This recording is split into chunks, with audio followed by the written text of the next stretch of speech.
ఏదైనా ఇందాక పవన్ కళ్యాణ్ గారు అడిగారు ఎవరు వచ్చినా రెడీగా ఉన్నాను.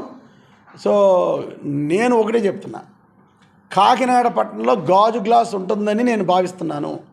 గాజు గ్లాస్ అన్నది లేకపోతే పవన్ కళ్యాణ్ నా మీద చేసిన విమర్శల్ని అతన్ని వెనక్కి తీసుకున్నట్టు లెక్క అని చెప్తున్నాను. ఈ సందర్భంగా ఎన్ని చేసుకున్నా ఓడిస్తాను, ఎవరు వచ్చినా ఓడించుతాం, అందులో డౌట్ లేదు. ఏదైనా ఇందాక పవన్ కళ్యాణ్ గారు అడిగారు ఎవరు వచ్చినా రెడీగా ఉన్నాను. సో నేను ఒకటే చెప్తున్నా, కాకినాడ పట్టణంలో గాజు గ్లాస్ ఉంటుందని నేను భావిస్తున్నాను. గాజు గ్లాస్ అన్నది లేకపోతే పవన్ కళ్యాణ్ నా మీద చేసిన విమర్శల్ని అతన్ని వెనక్కి తీసుకున్నట్టు లెక్క అని చెప్తున్నాను. ఈ సందర్భంగా ఎన్ని చేసుకున్నా ఓడిస్తాను, ఎవరు వచ్చినా ఓడించుతాం, అందులో డౌట్ లేదు. మరిన్ని వీడియోస్ కోసం ఛానల్ ని సబ్స్క్రైబ్ చేయండి. లేటెస్ట్ అప్డేట్స్ కోసం వాట్సాప్ ఛానల్ ని ఫాలో చేయండి.